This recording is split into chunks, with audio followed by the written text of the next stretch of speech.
I think the way that the problem of complexity has been solved, and this is the best argument I know of for the truth of the Darwinian notion of evolution. Now, I don't think that our models of evolution are complete by any stretch of the imagination. I know they're not, partly because of recent work done on epigenetics, which suggests that you can inherit acquired traits, right? And when I went to university, when I started going to university in the 1980s, that was heresy, really. Like, no, you cannot inherit acquired traits, but actually you can inherit acquired traits. That's the field of epigenetics studies that, and that's a radical shift in perspective, because we also don't know exactly what that means across any length of time. And when you're thinking about evolutionary lengths of time, you're thinking about 3.5 billion years, because that's the span of time over which life evolved. And so even things that don't have a overwhelmingly marked potency for one generation can be unbelievably powerful across time.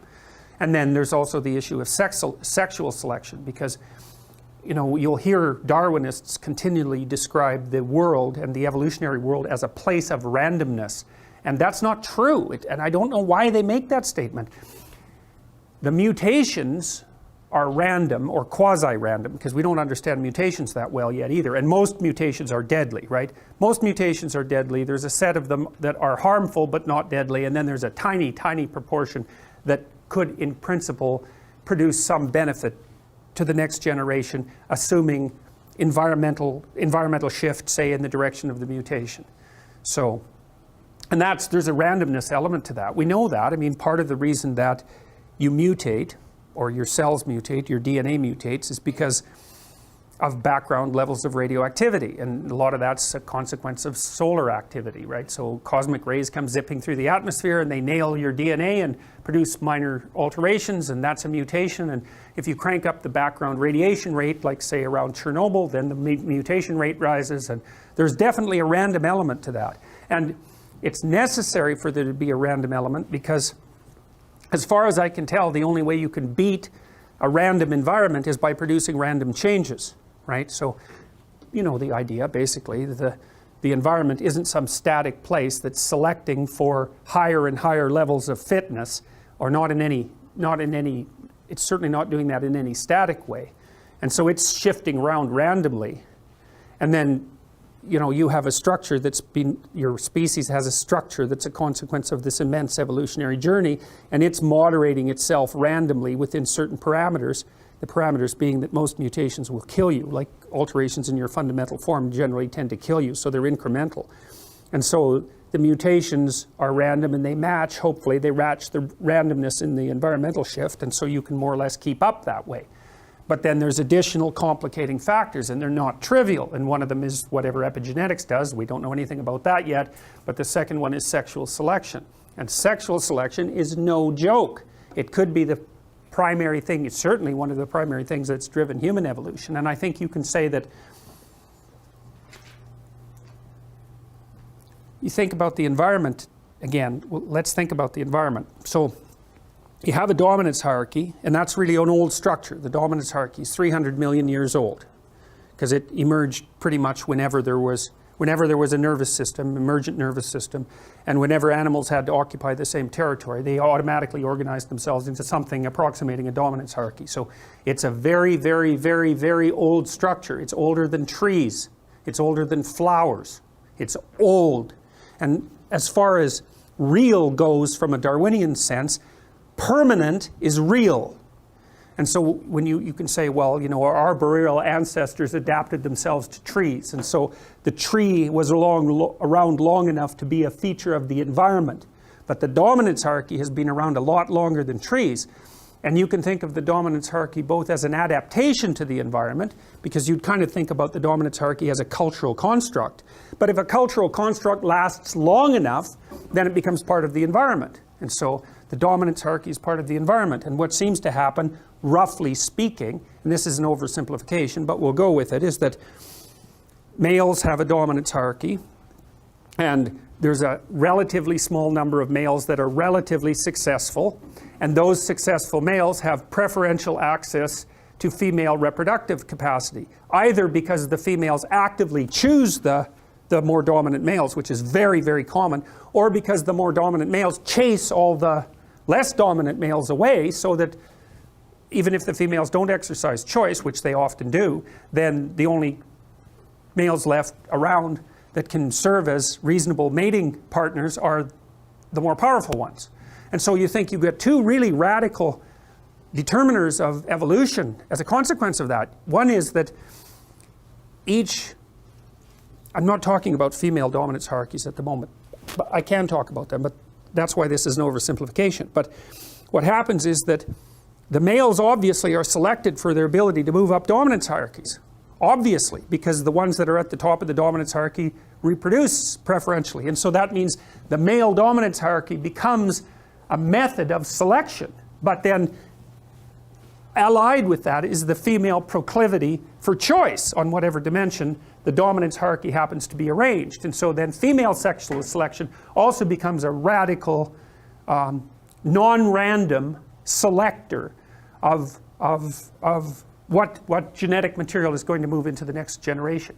And so I fail to see how any of that can be separated from the emergence of complex nervous systems and mind over the course of evolution, because creatures aren't making random choices. They're not random at all.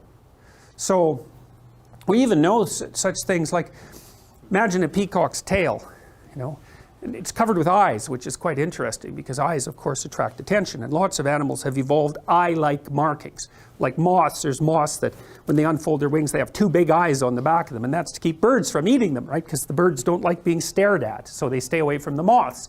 But so a peacock's tail is nothing but eyes. And so it's very attractive and it shimmers. And there's something about it that's beautiful, which is quite interesting too. The females have obviously been selecting the male peacocks for beauty. They have this insane tail. Well, so the evolutionary biologists have thought, well, what possible utility could that tail be? Is it just maybe the females got fixated on tail, so to speak, and you got a Baldwin effect loop going there, and the male peacocks just got bigger and bigger tails, and it's just like an evolutionary dead end. It's a positive feedback system that's gone out of control. But they have done things that look at the symmetry and breadth, say, or the symmetry and size and overall quality of the male peacock's tail as a marker for physical health. So reduced parasite load, for example. And it does turn out that the healthier male peacocks have better tail display. And so what the females seem to be doing is using some marker or some set of markers as a proxy indicator for health. And I think you could say reasonably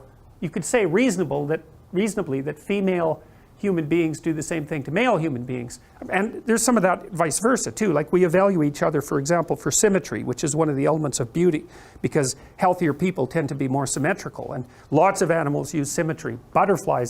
If butterflies won't mate with another butterfly if it deviates from symmetry by the tiniest amounts you can imagine. So symmetry is a marker. And there's other markers like shoulder width to waist width is one, and waist width to hip width is another. That's usually what males use that to evaluate females in part. So there's lots of markers of health. But it also looks to me like the data worldwide seems to indicate that women, so imagine that women mate across dominance hierarchies and up, socioeconomically speaking. And on average, across cultures, women go for men who are about 4 to 5 years older. It varies. In the Scandinavian countries, that's shrunk a little bit, but not that much. And in other cultures it's bigger. I would say that depends to some degree on difficulty of establishing economic independence, right? Because in richer countries it's easier to have enough economic independence if you're a male to be a useful participant in the process of having children. But it doesn't matter, cross-culturally it's still across and up, where men mate across and down. They don't care much about socioeconomic status. It doesn't seem to be part of their selection method, generally speaking. So I think that part of that is also the ability of women to select for male health. It's something like that, because it isn't only that, because if you're healthy and energetic, you're much more likely to be successful, because it's very hard to be successful if you're ill, obviously. Because the competition is just too high. And both genders, both sexes select each other for attractiveness, both select for intelligence, both select for personality, although there are differences there in terms of what's stressed. But so I think you can derive a couple of things out of this, and this is where I think people are different than other animals. Importantly different is that, so you imagine that there's tremendous selection pressure towards the production, let's say, of men who are good at climbing male dominance hierarchies, or climbing the male dominance hierarchy. But the thing that's so interesting about people is that we've multiplied our dominance hierarchies. You know, if you take an animal that's got a rather static behavioral pattern, then there's a single hierarchy. Elephant seals are a good example of that. So elephant seals, the males are absolutely massive. They're way, way bigger than the females. And they basically have harems, roughly speaking. And they use physical prowess as their marker of status, essentially. And obviously size is a huge part of that, because otherwise the male elephant seals wouldn't be as... They're massive, these things. They're absolutely enormous. And so it's just power / health, you know, maybe aggression, something like that. It's whatever makes them more suitable for the kind of physical combat that elephant seals engage in. So, and the degree to which power is associated with dominance status in those sorts of situations seems to be associated with the size differential between males and females. So the more power is an issue with regards to male competence, the larger the males are compared to the females, and the more likely the males are going to have a harem relationship with the females. And you see that a little bit in human beings, because men are bigger than women. They're not overwhelmingly bigger, that's sexual dimorphism. And you know, there's some men that are smaller than some women, but on average men are taller and they have more upper body strength and so forth. So there is a power element to male competition, but it's not as extended as it would be among animals, say like elephant seals. So in the elephant seal, you see maybe there's one stable set of traits that's being selected for that makes the males more likely to reproduce. But human beings, we're very weird creatures because we're so conceptually flexible. And so what seems to have happened, maybe males started selecting each other in dominance competitions for something like cognitive flexibility and conscientiousness. It's something like that. So that would be the ability to abstractly represent the world, and then the ability to operate effectively within it, to represent yourself socially in a way, and then to carry through with that, because that enables people to trust you. So it's something like that. And so that produced cortical expansion, and then women were selecting men who were good at that, and that produced cortical expansion. And then there's an arms race between women and men with regards to intelligence. So the women kept up, or they certainly kept up with intelligence as the evolutionary cycle continued. But one of the consequences of selection for cortical expansion and increased cognitive flexibility was that the number of dominance hierarchies that human beings could produce started to multiply, right? Because there's all sorts of ways that you can be successful. You think about how many ways you can be successful in a modern culture, and you can be successful in dimensions that aren't really even associated with each other. So you can be successful socially, that's what an extrovert would do. You could be successful in terms of intimate relationships, that's what an agreeable person would do. A disagreeable person would be more successful with regards to competition. A person who's high in neuroticism would be trying to protect themselves and to establish some sort of security. An open person would be looking for a flexible, creative environment. And so there's this multiplicity of ways that you can establish a dominance hierarchy and be successful in it. And if you're creative, you can come up with your own damn dominance hierarchy, which is exactly what you're doing if you're creative, right? You spin up a game that's your game. And then you make the rules. And that's hard, because if you make a new game with new rules, it's hard to monetize it. But you can be the best at playing that game, and so that's a huge advantage to being creative if you can pull it off. So then you think, well, what's happened among human beings is the multiplication of the set of possible dominance hierarchies, so it's become very broad, and then you could say, well, what's driving selection now is the ability to be successful across multiple sets of dominance hierarchies. And that accounts, at least in part, for our cognitive flexibility. And so that's really what a human being is. A human being is a creature that has high potential for succeeding across a very wide range of potential human dominance hierarchies. And so that gives us our transformative psyche. That's the niche that we've both produced and occupy. And I think it's out of that hero mythology emerges fundamentally. Because I think what the hero is, the mythological hero, is a representation of that part of the psyche that's particularly good at being successful across sets of dominance hierarchies. It's a very, very biological way of thinking about it. And I've thought about this for a long time. I can't see any way that just can't be the case. I mean, how else could it work? If we had a fixed behavioral pattern like beavers, you're the most successful beaver if you build the best dam, it's like fine, then you know what's going to be selected for. But that isn't what people are like, and it's also why we're so multi-purpose, We have hands. What's a hand for? What's the evolutionary function of a hand? Well, you can't specify that. You could say it's something like, well, a hand is useful for doing a whole bunch of different things with. Well, and mouth, tongue, same thing. What are words for? Well, it's the same thing. They're for communicating a very wide range of information. It's something like that. So we're these weird general purpose animals. We're not great at any one thing, but we can swim better than most terrestrial animals.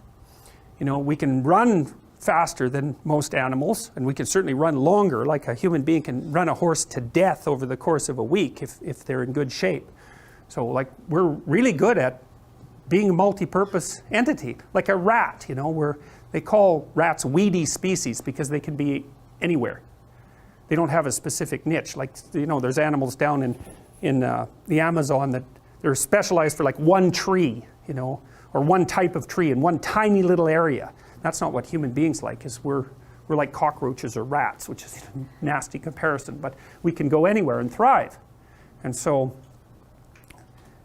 being particularly good at that, being particularly good at being able to go anywhere and thrive, also seems to me to be a canonical element of the hero mythology.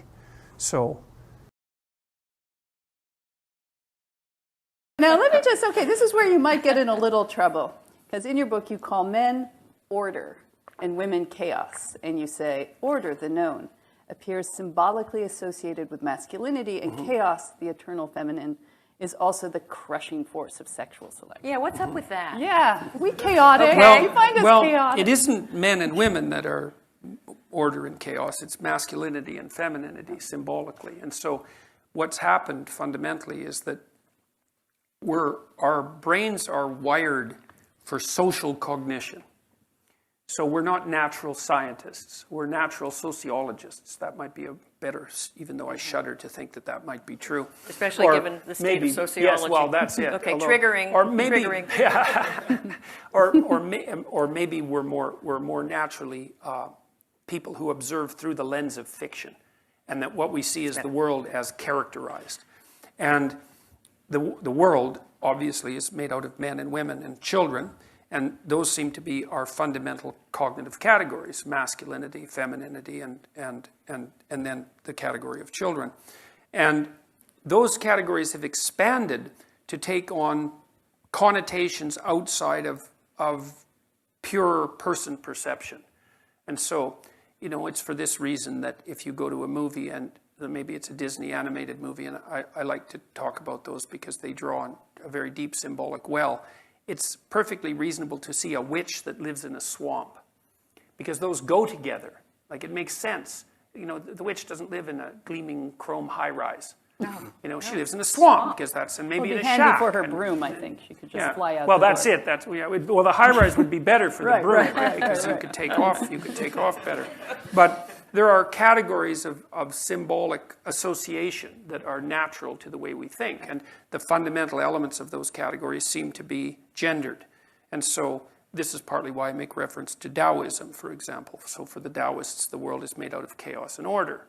And chaos is the domain that you don't understand and that emerges unpredictably, but also the domain from which new forms emerge, right? Because it's from novelty that the new emerges.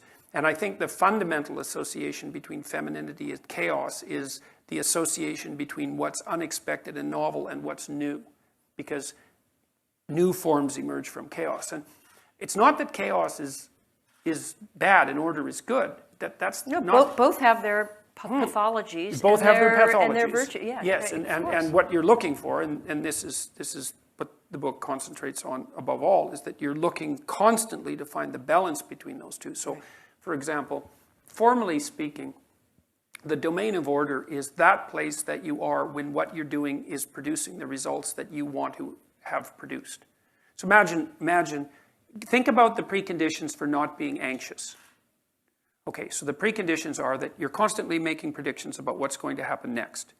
And those predictions are tied tightly to your behavioral output. So you act in a certain way and you presume that a certain thing is going to happen.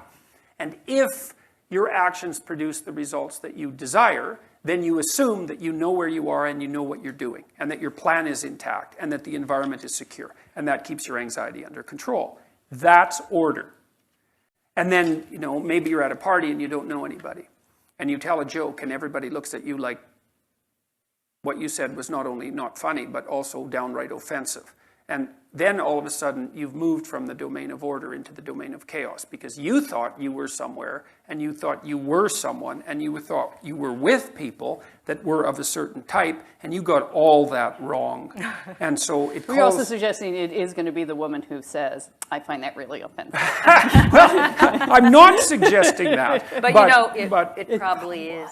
Never mind. But women are also more sensitive to negative emotion. Right. So there is some slightly higher probability that that might be the case. But then I think women are also associated, at least in men's imaginations, with nature, which is part of the chaotic domain, say, as opposed to culture, because they're sexually selective.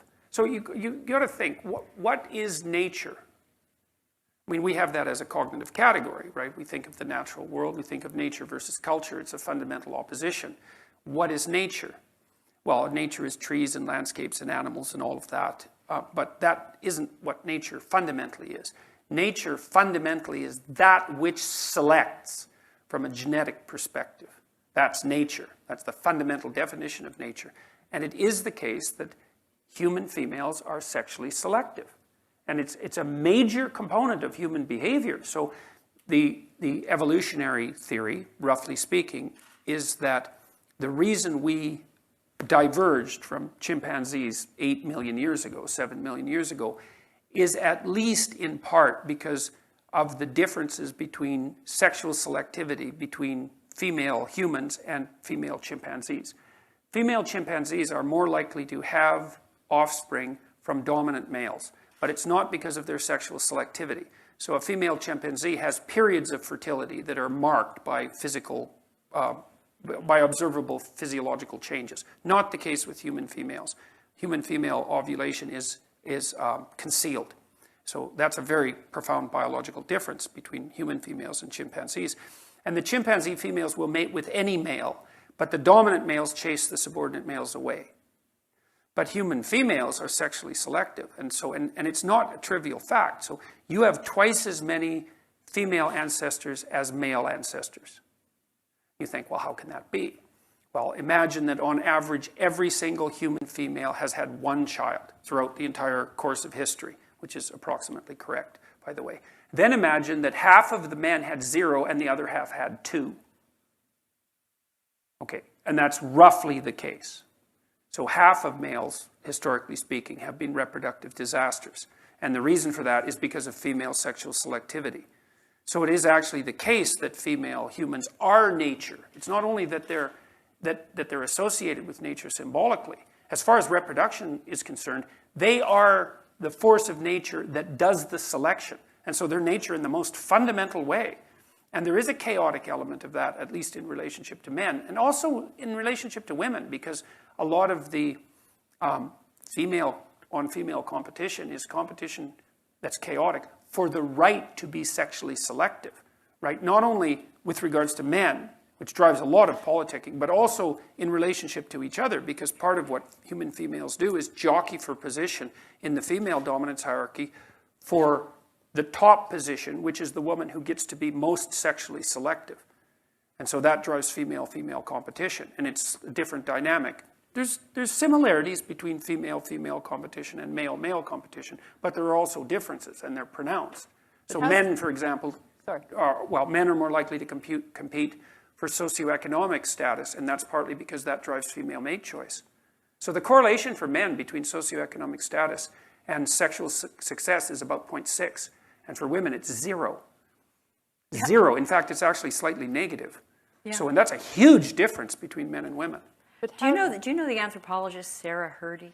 Hrdy. And she's like my favorite feminist theorist, although as she would say, I'm a theorist who happens to be a feminist, but she studied primate behavior, and she looked at the women the females and not women, very carefully, and looked at chimpanzees and gazelles and so on, and found that the female, initially, like male primatologists would look and say, oh, the males are dominant and the females are so cooperative. She looked more carefully and saw the females weren't exactly cooperative. Like they would pass around their infant, their baby, whatever they were, and would find, and so the male primatologist would say, oh, they're so kind and caring.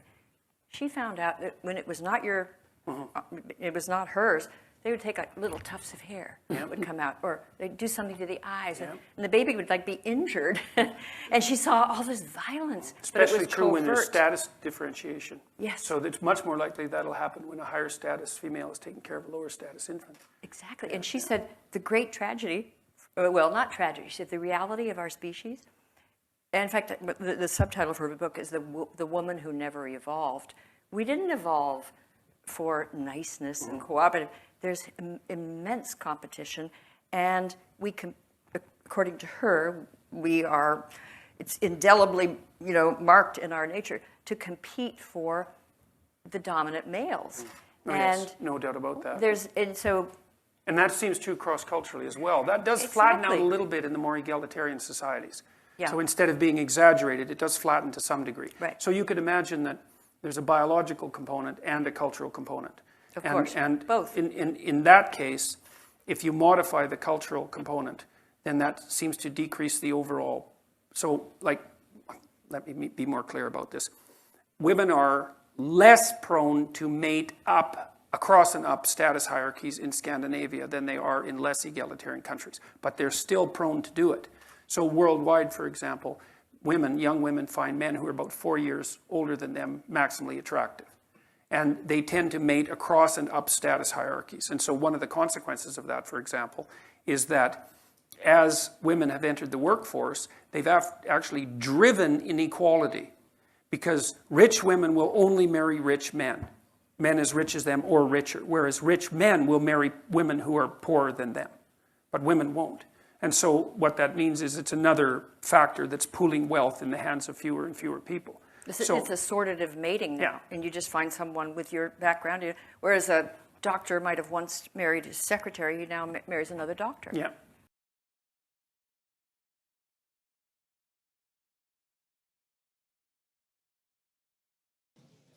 Hi, Dr. Peterson. Over the last couple of weeks and further back, you talk a lot about consciousness and the importance of it.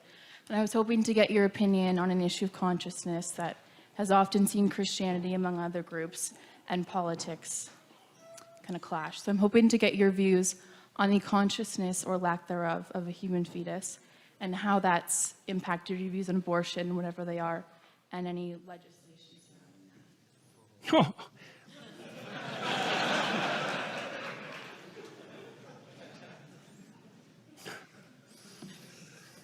Thank you.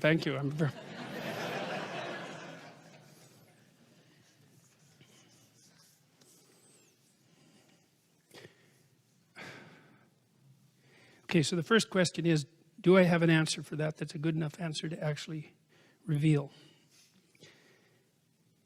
No, I don't, but I can flail about a little bit around it. Abortion is clearly wrong. I don't think anybody debates that. You wouldn't recommend that someone that you love have one. Okay, now, having clarified that mere statement doesn't eliminate the complexity of the situation. The first question is should everything wrong be illegal? That's a tough question. Everything that's wrong isn't illegal. Then there's the additional complication of the difference, let's say, in gravity. regarding the problem in relationship to men and women. And we don't know how to deal with that. Having said that, I would say that it's actually the wrong question.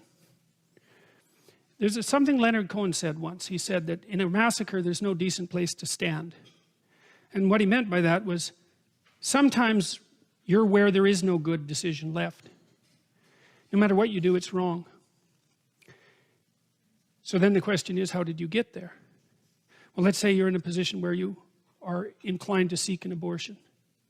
The question is, how did you get there?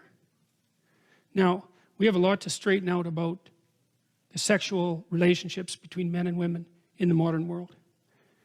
They're bent and warped and demented out of shape. One of the things I see with young people, for example, is that they will engage in sexual acts with one another that they would not talk about with one another. I mean, couples will do that for that matter, like married couples will do that, but they're married, that's a different story. It seems to me that if you are willing to engage in a sexual act with someone with whom you would not discuss that act, you probably put the cart before the horse. So, the discussion regarding the legality of abortion is nested inside a larger discussion about the morality of abortion, and that's nested inside a larger discussion about the proper place of sexuality in human behavior. And to me, that's the level at which the problem needs to be addressed. Now, I don't have the answer to that, because the old answer was get married. That's a good answer. And it's an answer that people should still listen to. But we'll put that aside momentarily. I had a client at one point who was, I don't know, she was probably, I'm going to disguise her in a variety of different ways. She was 27, 20, thereabouts, had come from a relatively conservative background, quite a timid, fearful person, and also not very well, not sophisticated in relationship to relationships. And she'd never had sex. Well, there's a bunch of things she'd never done. Well, the answer from me to her wasn't continue to be timid about everything, because that wasn't working out for her.